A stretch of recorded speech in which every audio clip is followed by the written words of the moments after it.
As far as I'm concerned, as long as that same respect and recognition is not shown toward every one of our people in this country, it doesn't exist for me. And during the few moments that we have left, we want to have just an off-the-cuff chat between you and me, us. We want to talk right down to earth in a language that everybody here can easily understand.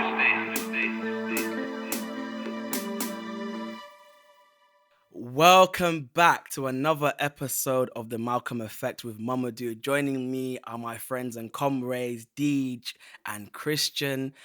Honestly, I don't really get nervous on podcasts. I've been doing this for quite some time, but today my guest is someone who I consider that I am a disciple of, someone that has been instrumental, fundamental, a catalyst in my own radicalization. And today is about being in conversation and hopefully giving diagnosis of our current moment. Welcome to the Malcolm Effect, Dr. Cornel West. How are you? Oh, my dear brother, you know you bless me in a mighty way, man. I want to salute you, my dear brother Mamadou. You are forced for good. And of course, brother Christian, sister Khadijah, sister Deej, you all just doing wonderful work. And you bless me, you honor me for allowing me to be here and reflect together. We're in this together, you know that.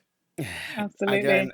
and a Thank you part of so this, much. absolutely, and a part of this journey is doing learning in community. It's the That's most right. generative process, I find. That's exactly right, though. That's the key right there that unlocks the door to the reality. That's where the love, the freedom, the magnificent struggle, and where the funky is. Because we don't want to deodorize the discourse. We keep it funky. You know what I mean? Always, Absolutely. always, Always Yeah, absolutely, funky. that's always it. funky. So I guess my first opening question, I mean, we're going to have a few questions back and forth. I said, Dr. West, given your long-standing and lengthy witness of calling to truth and speaking truth to power, given our current climate, what does your witness entail today? Ooh, appreciate that question, though, man. You know, I start off with the notion that I am who I am because somebody loved me, somebody cared for me, somebody tended to me. So that I begin with the point of reference, which is not for the most part the white supremacy, the predatory capitalism, the hatred against those cast as other, be they women, or be they Muslims, or Arabs, or Jews, or black people, indigenous people. My point of reference is the love train. It's the tradition of struggle for love and justice that shapes and molds who I most fundamentally am. And so even in a moment of spiritual decay as the American empire undergoes its deterioration and maybe even disintegration, even as it looks as if oppressed people seem to not be able to bounce back the way in which I'd like with our walls back against the walls, even if it looks as if, the planet could be blown up any minute with gangsters at the top. We have got to bear witness to what is inside of us. It's like a jazz man or a blues woman, right? No matter what the situation is, you got to sing your song that night and the next night and the next night. And as long as you true to yourself and preserve your integrity, not purity, because ain't nobody pure, we keep it funky. Every funk got some mess in it, right? But at the same time, we got some rich love, integrity, honesty, decency. I'm talking about your parents, I'm talking about my parents, I'm talking about grandparents at their best. All of us in the various traditions, Islamic, Christian, secular, Buddhist, indigenous people, all of these different religions at their deepest level put a stress on integrity, honesty, decency as they understand it. And that's the key. We got to be true to ourselves because, brother, the dominant forces in the world right now are greed, hatred, Mm-hmm. fear, hypocrisy, and getting over by any means. And we say in the Mm. face of that, no, we wasn't raised that way. We wasn't reared that way. Malcolm X didn't live for nothing. Mm. Christian, do you want to go? To kind of echo, talking about the prevailing conditions that face us right now. Oftentimes, I've heard you coin the term neo-fascism as opposed to fascism. What are the differences between those things? And even when evaluating our moment, and I recently listened to you on the Brianna Joy Gray's podcast, talking about how it can be easy to fall into a pessimism when analyzing our current situation. How do we also reconcile the fact that there's also with regards to the left, a lot of positive things to highlight as well. I mean, considering a lot of leftist wins in Latin America. I mean, Lula da Silva is ahead of Bolsonaro in the polls. As much as fascism and neo-fascism looms, the left is resisting, fighting, and struggling globally as well. So how do we make sense of that as well? Ooh, you're so right, though, brother. I deeply appreciate that question. I mean, one is that anytime you have any structure of domination, you're going to have resilience and resistance for those who are dominated. They go hand in hand. There is no white supremacy without struggle against white supremacy. There is no male supremacy without struggles against male supremacy. There's no Islamophobia without folk defending the dignity and humanity of Islamic brothers and sisters. So that those two always go hand in hand. That what Antonio Gramsci called the balance of forces, the hegemonic and the counter hegemonic. So what's happening in various parts of Latin America, like as you rightly say, Colombia, with our dear brother and sister. Now you got the black sister, vice president, and brother man. We got to be pulling for him. What are they doing? They're bearing witness to the decency and dignity of poor and working people, indigenous people who have been subjugated, devalued for so long in the history of Colombia. The Colombian folk have always been struggling. Now we got somebody running the state. Now we know the nation state has its problems. Even when you have progressive people who run the state, you still have to have people outside keeping the pressure on them so that they don't end up becoming too well adapted to injustice and well adjusted to indifference. At the same time, though, on the ground, though, Brother Christian, this is very important for me because it's not just a question of politicians or the leaders, it's everyday people. As long as everyday people still getting up in the morning and loving their kids and giving them all that they can, as long as people are singing songs, as long as people are not allowing whatever catastrophes are in their lives to have the last word, that's a form of resilience and resistance too. That may not result, Hmm. in the moment of high visibility, but that's where all of us come from. All of y'all were 2 or 3 years old at one point, right? And Correct. y'all didn't really know the difference between fascism and neo-fascism or anything else. You just know precious one, and somebody got to love you. Somebody got to raise you. Somebody got to educate you. Somebody got to give you a sense of self-confidence. Now, the reason why I call it neo-fascism rather than fascism is that the first wave of fascism was the very end of the age of Europe. It began in 1492, expulsion of Jews. It began with Europeans encountering precious indigenous peoples in the New World. And it ended in 1945 with the 30-Year War, First World War beginning August 1914. And then, of course, in 1945 with the triumph over the gangsterism of not just Hitler, but of Japanese fascists and so forth. So you got fascism at the end of the age of Europe as the European empires begin to die and dissolve. Then, after 1945, here comes the Americanization of the world with the Soviet Union trying to present a challenge, but the Soviet Union goes under by 1991. And so the American empire is the only one left. Now that the American empire is undergoing its own form of decay and deterioration, it's a neo-fascism, which is to say, it's not the same kind of fascism as Hitler and Franco and Mussolini and the fascists in Japan, but it's a U.S. style fascism. It's a U.S. style fascism has not just white supremacy as its major public face, but militarism in the background, tied to big military, the war marketeers, the people making big, big, big, big money on wars against terror, on selling arms all around the world. And then you've got big money, Wall Street, Silicon Valley and company, who are also supporting, or too many of them supporting. And the attack is very much on peoples of color, but of course it also has much to do with vicious attacks on working people across the board. Women is deeply patriarchal. We see the attack too often against women in a variety of forms, be it courts or other institutions. And it usually is one taking the country back. And that taking the country back is a nostalgia for the days in which the American empire was in the driver's seat with very little sense of its invincibility, thinking it's invincible. But now we know that's not the case. So I call that a neo-fascism. And Trump, of course, is just a sign of the symptom, because you got a whole lot of other folk who want to take his play the same role he's playing, the DeSantos and others. But it's very much big money, big military, white supremacists, attack on democratic principles, procedures, and roughly it's just the gangsterization of a country. I mean, that's what fascism is. So to clarify, you would say there's a historical specificity Absolutely, in the differences between the two. precisely, very, very much so. Because the thing about history is that history is so variable. It's so contingent. It's so transient, and it's partly because of the balance of forces. See, it depends on what Right. people do. You see, as the neoliberal regime that goes from Clinton and Obama all the way up to Biden, as it loses its legitimacy, as people begin to see it cannot deliver, as its hypocrisy and its arrogance becomes more visible, people are looking for another way.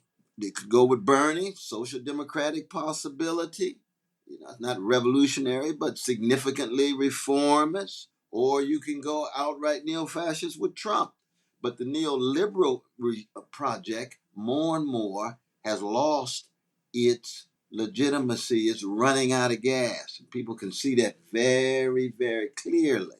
And so that's what makes this moment such a difficult one. And of course, the backdrop, as we mentioned before, is the possibility of the planet itself undergoing massive destruction owing to corporate greed tied to ecological crisis. Deej, you wanted to go ahead? Yeah, no, absolutely. So my question is more about thinking about where we are today in regards to race. Yes. I'm someone who is really interested in not only the history of race, but how we conceive of race and meaning, and how race as in its meaning transforms through various epochs. I've been really concerned about the current moment as it relates to race.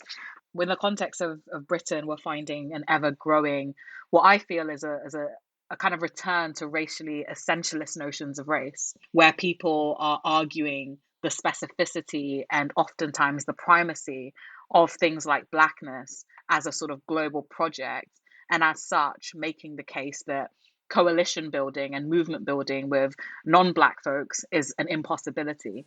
In the context of the UK, we had a politically black movement, which was a coalition of working class folk who understood that blackness represented a form of proletarianization. And so they organized under that banner, towards the state. Now, in the kind of public discussions, we're seeing, oftentimes black folk disregard and detach themselves from those political notions of blackness, those revolutionary notions of blackness, and make the case for a blackness that is so specific, so ingrained that they're oftentimes repurposing what I would argue is, very problematic notions of blackness. Yeah. How do you, or what do you think we do about that current problem?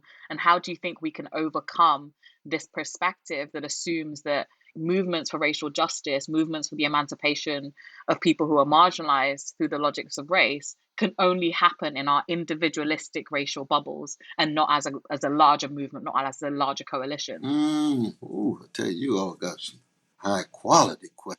Good God Almighty. Ooh, I appreciate that. I mean, see, for me, I look at the world as a blues man or a jazz man.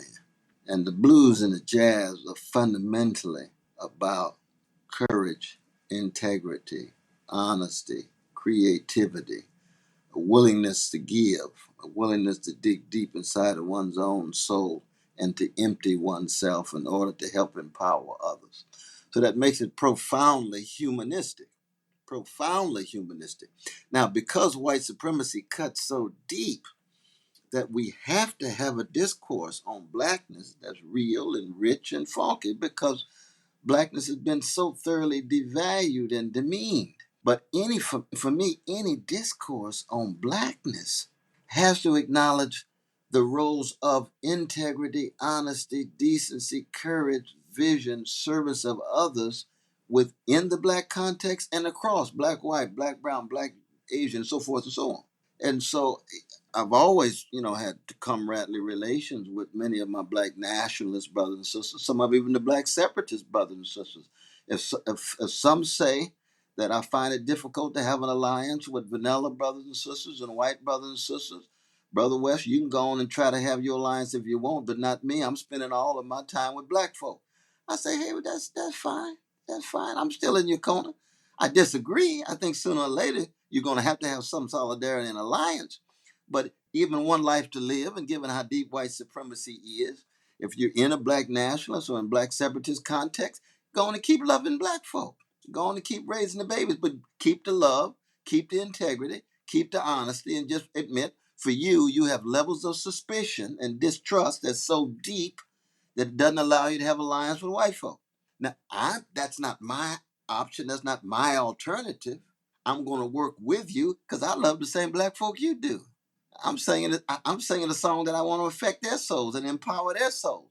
But I do believe that if we're going to have the kind of fundamental transformation that we're talking about, then we're going to have to bring in class. We're going to have to bring in empire. And as soon as you bring in class, then your black bourgeoisie can become just as manipulative, just as myopic, just as short sighted, just as greedy, just as indifferent as any other bourgeoisie in the world. Like you go to Africa, and African bourgeoisies, are they delivering for the African poor? I don't think so. Are Latin American bourgeoisies delivering for that Latin American poor? I don't think so. Is the American bourgeoisie? Hell no. Britain, Hell no, with all the queen talk and the monarchy talk and all this celebration of our dear sister. And I think we ought to celebrate the queen. She's a human being and she's got loved ones, but she's been the head of not just a monarchy, but an empire that has crushed thousands and thousands and hundreds of thousands of precious Africans and other peoples, including the Irish, who are vanilla. And that needs to be talked about too. Why? Because, like a blues man, a jazz woman, we want the truth. We keep it funky. We want integrity. We want honesty. We want compassion that spills over.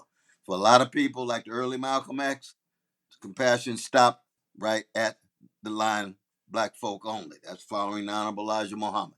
He went on to go beyond that. He said, no, I discovered there's some Muslim brothers and sisters who are not black like me, but are just as precious and willing to fight and sacrifice. Like then he was reminded of John Brown in America. Said, well, if you white and like John Brown, then maybe you could join my organization because it's clear you got to commit with the black folk in some ways deeper than many black people have to other black folk. And once he made that recognition, he said, oh, it really is a deeply human thing in the end. Yes, indeed, indeed. And I would argue that it's really there in the very rich tradition of Islam. It's there in the rich tradition of Judaism, in the biblical text, and the Quran. It's there in the New Testament of my own revolutionary Christian tradition. But it's also there among secular folk in terms of deep humanistic perceptions and humanistic concerns. And so for me, it's not either or, though, my sister. You see what I mean? It really isn't. I Hmm. mean, I make a choice, no doubt. I'm for multiracial solidarity. I'm for profoundly humanistic orientations across the board, no matter what color. But at the same time, for folk who are suspicious of that, I do understand. But I don't want them to become paralyzed too. Just love where you are. I'm in the black context. I'm going to keep loving these black folk. I'm going to keep fighting against white supremacy. I'm going to make sure blackness is not demeaned and degraded. I say, hey, I'll sing that song with you. I join that choir. I'll join that choir. I just have other ties to choirs that are singing broader songs that are embracing oppressed folk all around the world, no matter what color, no matter what nation. Absolutely. And thank you so much for that. I think that's a very necessary and pragmatic way of thinking about that separation between folks who want to organize collectively and build coalitions across races and those who are suspicious. And, those suspicions are rightfully That's had. History that's teaches us lots of that's lessons. exactly So that's very. I don't ever discount those folk as necessarily reactionary. But I did want to Mhm. ask what happens or how do you feel about the particular school of thought which is galvanizing that particular specificity, but promoting it as an antagonism that necessarily seems to offer to Black folk inherent pessimism, and I'd argue an ontological pessimism. Well, that ontological pessimism is a little different for me because look at the Afro pessimist school, especially in the United States, especially in UC Irvine with Brother Fred and others. Brother Jared, that there the claim that black folk will always be on the bottom, blackness associated with abjection and subjection, and there's no other way out unless the whole world no longer exists. The white supremacist world must be fundamentally transformed, but that to think that somehow there's no way out, so that even forms of hope themselves become are rejected. You see, I think that goes a little bit too far, it seems to me. I can understand that kind of suspicion you're talking about, the kind of skepticism, but the history is different than ontology. See, once you ontologize, then you're saying that all historical alternatives lead toward the same conclusion. Whereas when you historicize, history is still open ended. History still has some alternatives. And I tend to historicize rather than ontologize any kind of pessimism. And there's a difference between earned pessimism and cheap pessimism. You see, I don't mind Afro pessimists who go to jail with me and are willing to live and die for truth and justice, beginning with black folk. And I've been to jail with some Afro pessimists. I love them because their pessimism doesn't paralyze them. They still fight. But the Afro pessimists who Yeah, tell us it's objective, it's ontological, and then go off and sip tea in some petty bourgeois space, and then drink a little cognac after their tea, and you never see them fighting in the street, never see them sacrificing, never see them cutting against the grain. See, that's cheap pessimism. I can't respect that. absolutely. No, thank you so much for that. And I think you're echoing the sentiments myself, Mamadou, and Christian have had, even to some very some very antagonistic responses. I've always argued that pessimism that leads and transforms and invites a revolutionary spirit because people do not want to be crushed down by the forces against them is a pessimism I can get That's right. behind of.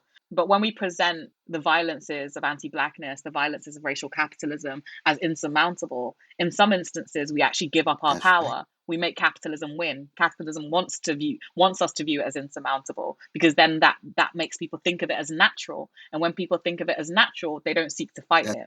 And I think that has devastating consequences for black folk that I would never allow myself to kind of associate with. and I give you a good example of that in terms of Afro pessimism in regard to text. So you remember Brother Fred Wilderman's text when at the very end when his mother tells him that he loves him, and he goes home and writes this poem, the last pages of that text.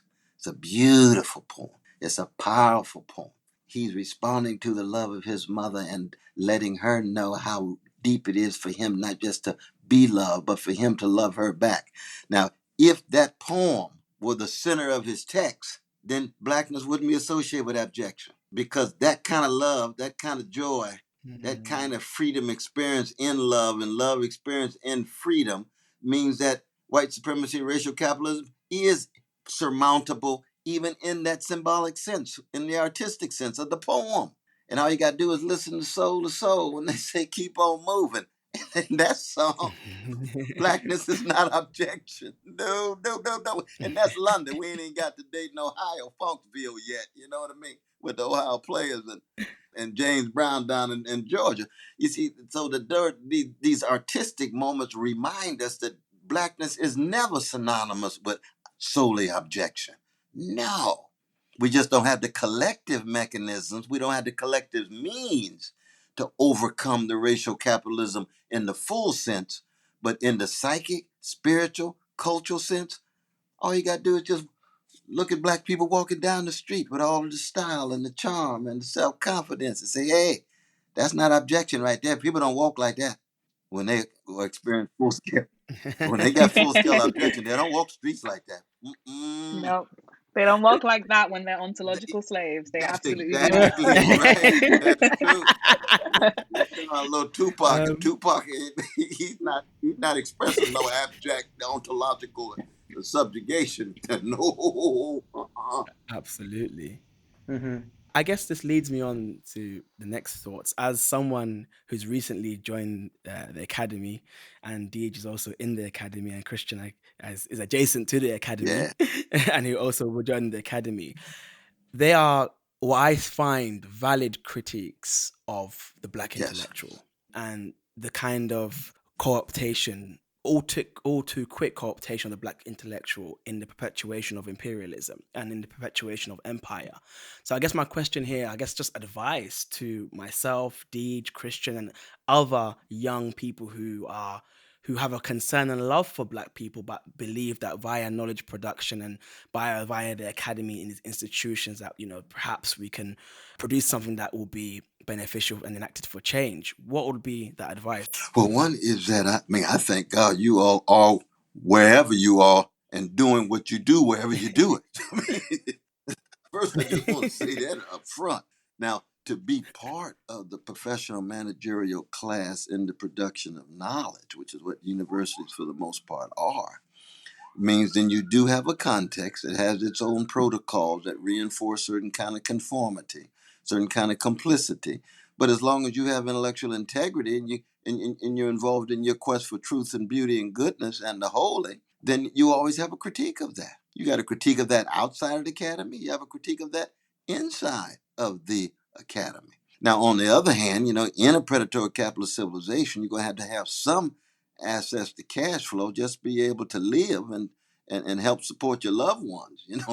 So you got to have some kind of job, unless you hit the lotto or something.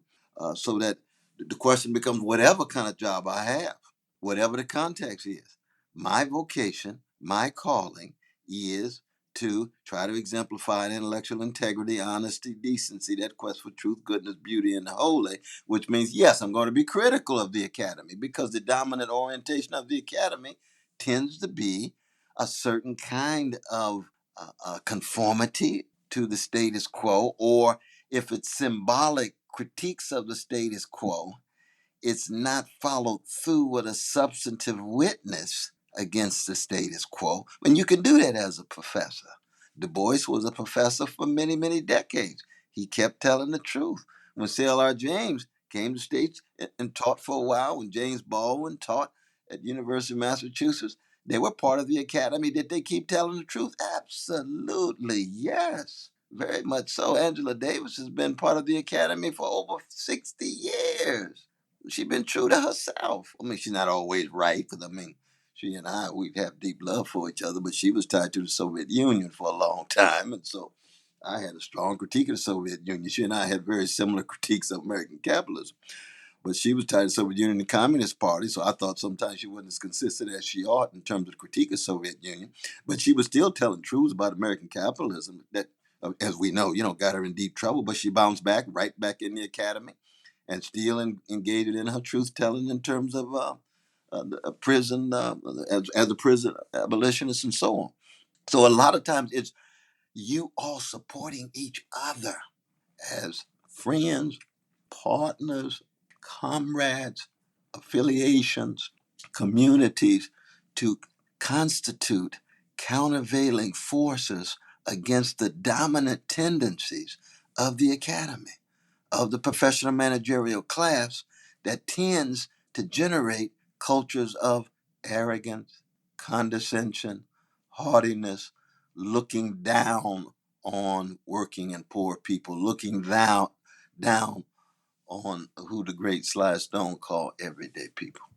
Thank you so much for that. I guess my follow up to that would be, in my short time in the academy so far, I've noticed that there seems to be hyper focus on blackness as it pertains to culture.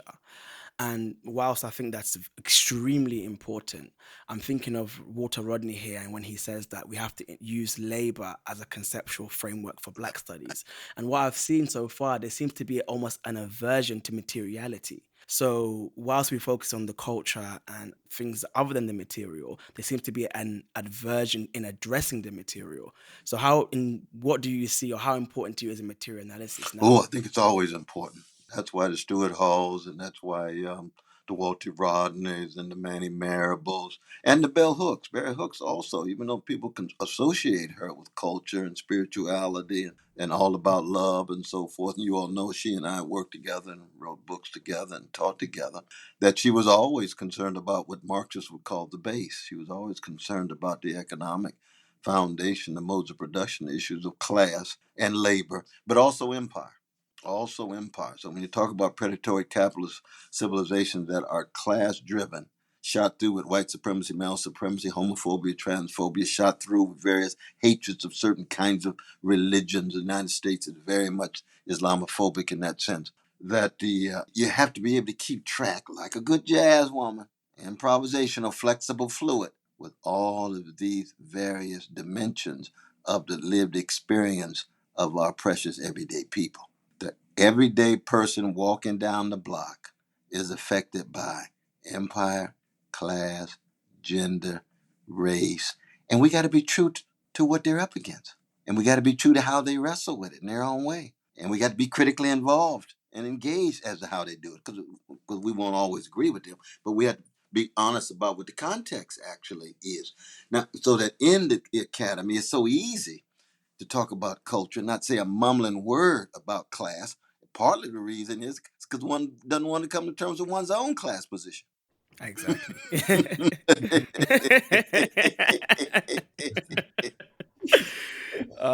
This conversation is so rich. Thank you. Thank you. Thank you.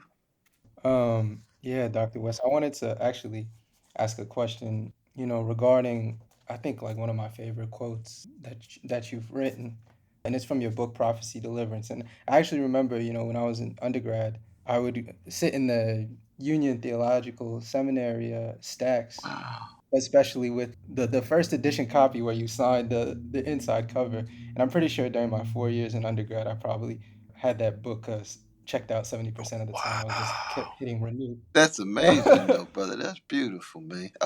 I hope you, But you just keep that book at your crib, man. Make that your book. They'll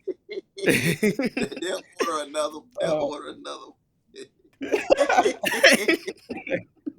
I've done that with too many I books. know what you mean. I It know what doesn't- you mean. the quote is actually referring to, I think, kind of dialectics.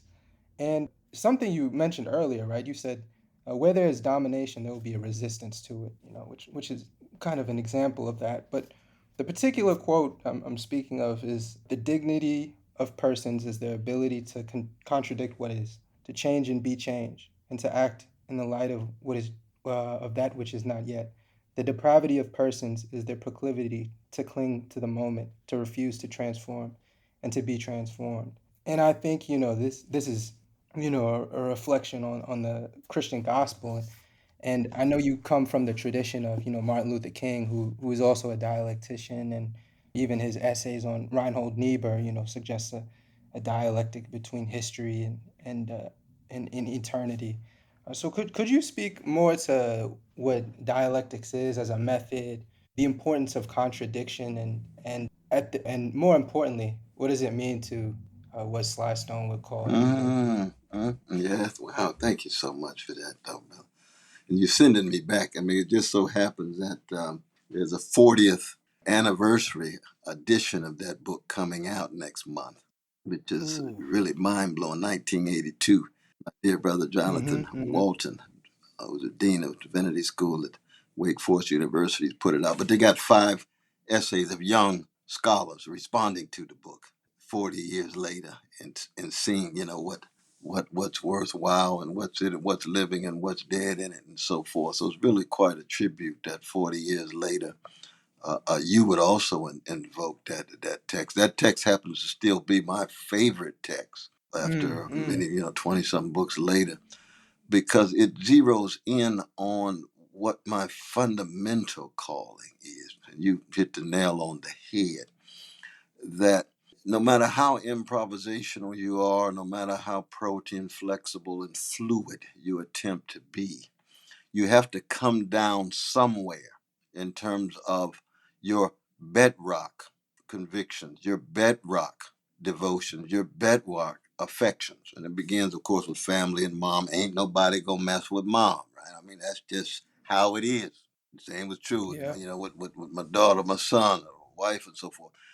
And intellectually, it's the same way. So there's a number of traditions we pull from. See, I don't exist without Malcolm X. He's a revolutionary Muslim. I don't exist without John Coltrane. We don't know what Coltrane is, but his spirituality is so profound that it affects me every day. And he, of course, his first wife was a Muslim, Naima, who was very influential in the shaping of who he was. Now, Alice, his second wife, was Hindu. So that for me, the revolutionary Christian tradition is where I come down, and that's my connection to Martin King and Fannie Lou Hamer and a host of others. Ida B. Wells Barnett, great towering intellectual who taught Sunday school every Sunday in Chicago. You see, so that's where I come down. Even though I'm very much open to embrace and learn, be in solidarity with the best of other religious and secular traditions, and that sense of what you were calling dialectics, but really it's more dramatic than it is dialectic. Because the problem with dialectics coming out of Hegel, especially, it's still a form of Vernunft, of reason, of rationality being enacted. Whereas drama cuts Hmm. deeper than rationality, it cuts deeper than dialect. Dialectics and drama have to do with conflict. There's no doubt. Conflict. But drama is about conflict emotionally felt as well as critically reflected upon. Whereas for Hegel, dialectic is about a rational discernment of the direction of history. And you see, that's the kind of drama, but it's not emotional, it's not existential, it's not visceral, it's not bodily, it's not going, it's not funky in that way. See, in the end, Hegel wants a deodorized dialectic where all of the what Samuel Beckett would call the mess has been cleaned up. Whereas drama and the drama of life, the funk goes all the way down. You know what I mean? It's never cleaned up. The aim in the end is to keep fighting, keep moving, keep swinging, keep discerning, looking, seeing, feeling, acting courageously, and most importantly, keep loving. That to me is a much deeper conception. And that's really, I think, one of the big differences between the kind of Christianity dipped in the black experience that I come out of, a blues like gospel, than somebody like a Hegel or even a Marx that's still looking for rationality. And in the end, you find this clarity and lucidity and doing away with the mess and doing away with the funk. And you say, no, I'm sorry, Hegel. Sorry, Karl Marx. It's going to be funky all the way down. The question is, what kind of strength do you have to deal with the conflict, whatever form of conflict it is, class conflict, gender conflict, racial conflict, psychic conflict, spiritual conflict, cultural conflict, regional conflict, and so on. So you all see what I'm trying to just kind of tip toward. You can imagine we could have a seminar on this thing. Right. Hmm. Deej? Yeah, so my question is specifically thinking through again where we are in this Yeah. current moment in comparison to history. So I think that in history, there was a time where there was a real clear, really visible global movement against imperialism through third worldism, through the movements of Pan Africanism. Even the work that the Panthers did was essentially tied to an internationalist movement, a movement beyond the borders of the nation, and to a conception of liberation outside of that context. And at that time, too, it seemed as though what you would call the imperial imperative seemed incredibly clear. It seemed robustly and rigorously critiqued, and something that most people could understand. But I find that in this current moment, imperialism is becoming less and less clearly understood. So, my question is, do you believe that this current moment represents a new imperial imperative? Or do you think that imperialism, just like capitalism, has just found new ways to hide itself, new ways to cannibalize other systems, and to kind of go without notice? And what can we do as young people today who are so interested in movements for emancipation to reverberate and to reclaim that kind of global kind of movement for emancipation that was inspired through the third world and pan-African movements? Ooh, I'm telling you, this is so rich that I was blessed to write a new introduction to Franz Fanon's "Wretched of the Earth" last year. It was the 60th anniversary. Wow. Oh my And God. it's very Wow. important because that earlier moment that you were alluding to, my dear sister, where it was clear that as Europe, the Europeanization of the world began to disintegrate, and as the European empires began to be called into question with decolonization movements all around the world, but especially in Africa, that there was a kind of Manichaean perspective. You had the imperialists on one hand, the anti-imperialists on the other. But Fanon reminded us, and we used to read that powerful chapter that you all know about, the pitfalls of national consciousness, that he knew that it would be the nation state from the vantage point of the colonized that would play an important role in pushing the imperialists out. But he made a distinction between nationalism and national consciousness, you remember, because for him, national consciousness was always an internationalism, because nationalism would become one of the weapons of the new elites who control the nation state after the imperialists were pushed out politically. But economically, they still were playing an important role in the world order. And so those new national bourgeoisies, after the colonial movement was successful, those new bourgeoisies in those nation states, it could be in Nigeria, it could be in Asia, it could be in Latin America, whatever, that Fanon understood that was now going to be a major impediment for everyday people, for poor and working people. Now move forward 60 years. Ooh, wow. We've got now 60 years of neo-colonialism in Africa, neo-colonialism in various parts of the world, in Latin America and Asia. What do I mean by neo-colonial? I mean that the national bourgeoisies that have been reigning for 60 years in alliance with international capital, in alliance with various predatory capitalist elites from especially Europe and the United States, still cooperating and coagulating in such a way that those national bourgeoisies experience a certain kind of major breakthrough. But the poor and working classes there do not, even after Mandela, as we know.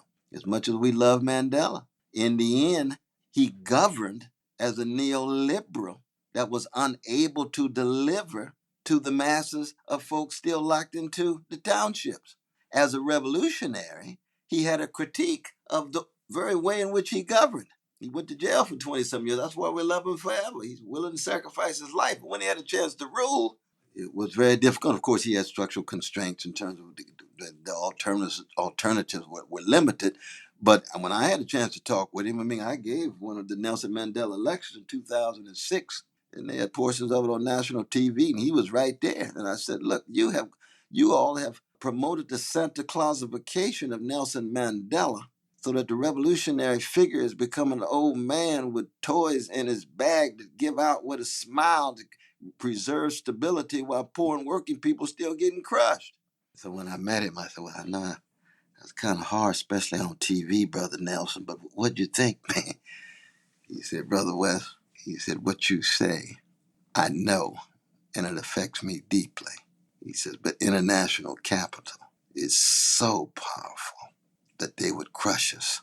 So I had very limited alternatives. I said, I can understand that, my brother. I said, but that's why, as someone still trying to tell the truth of the suffering of poor and working people, that's why I say it even with you as president. And of course, same is true with Obama. Same is true with any president that's governing in a neoliberal way, forced to marketize and hollow out public life and make poor and working people an afterthought rather than a major priority. Wow, thank you so much for that. That was, yeah, incredibly important. And as Mohammed and Christian know, I'm such a huge fan of Fanon, Mm, and his work inspires me and inspires my academic work till this so day. And a lot of what you say very much rings true, as I'm a migrant from Ghana, and I see how, Nkrumah has similarly been sort of sanctified and bastardized, and his revolutionary spirit has very much been crushed. So I guess for me, then the question then becomes, how do we overcome that? How do we make sure we do not make those same mistakes? How do we carry on that revolutionary spirit that we have now and ensure that we don't get sucked in, as academia can do, into the kind of logics of the black bourgeois managerial class? How do we remain true to our revolutionary spirit? I think what we primarily have is accountability, answerability, and responsibility that has to come not just from within us, but with others who we associate. That's why it's so important in our counter hegemonic context that we try to keep each other accountable and answerable. So that the point of reference is always those who are putting poor and working people at the center. As soon as the point of reference shifts to success in the system, then you have a different way of being in the world. Because one of the best ways of being highly successful in the system is to make poor and working people a second afterthought, and to go on about your individual career and be concerned only about making it as opposed to keeping faith to the struggle for freedom for everybody, beginning with the least of these, so that the kinds of communities that we create become very, very important. Definitely. So I wanted to talk earlier about, because you had mentioned, with regards to Black nationalism, you have your disagreements, but you find importance and value in struggling with these people. And when it comes to various groups, there is never, a complete agreement, even though collaboration with may be fruitful. However, I know you also say that you place an emphasis on truth. For you, truth is allowing suffering to speak. However, contributing to movements, parties, revolutionary struggle is often more than speaking truth to power. So, I guess my question is like, what is the barometer for dignity, and how do you toe that line while also practicing a pragmatism? Yes, yes. I mean, a lot of it has to do with what the issues are that you're focusing on and what the context is. So I live right now, 110th Street in Harlem, right? I'm overlooking precious Harlem right now. And you got housing struggles. Now, in the housing struggles, as you can imagine, there's a lot of black nationalists. And, we come together because we're trying to make sure that everyday Mhm. people have access to decent housing. Now, if the issue shifts to issues of patriarchy, and many of the black nationalists, are looking at women as if they ought to be deferential to them and don't are not fundamentally committed to the egalitarian perception of women, then I bring my critique of patriarchy, and we have our discussions. Same is true with homophobia or whatever it is. So it depends on what the issues are. There's a whole wave of issues where we can come together with black nationalists and legatees, not just Martin Luther King Jr., but the Black Panther Party. The Black Panther Party was always internationalist, even given its blackness as real as a heart attack. And so you're right, the barometer, I like the use of your word barometer of integrity becomes important because you got to be true to yourself. You got to be true to yourself. That means sometimes, in certain coalitions, well, if deference to patriarchy requires membership in the coalition, then I can't be a part of that coalition. But nobody raises that issue when we're fighting for housing, when we're fighting for health care, and so forth and so on. But when it reaches that Mm. point, or let's say even in terms of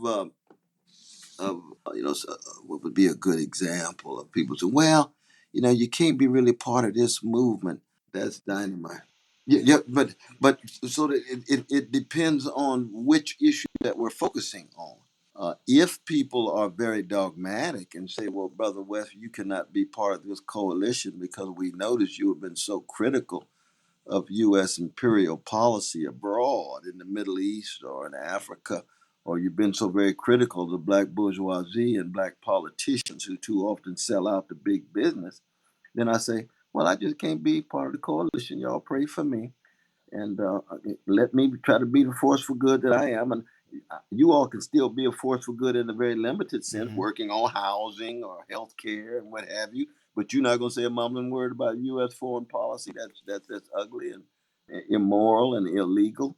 Then I'm not able to be part of that coalition. That's part of the honesty, I think, and integrity that's We could required. speak for literally, I won't even say hours, but days. I'm going to close out this episode. Dr. West, I words escape me in how I feel about this conversation right now. And this is as someone, my friends can testify. I don't usually. I'm never usually short for words. So. No, that's right. I can't testify. So thank you so much. Please stick around and we'll have our afters. But I'm going to close out the recording now. Thank you so much. This has been the Malcolm Effect with Mom of the Tough. I forgot my outro for a second. Please like, comment, subscribe, and see you soon, guys.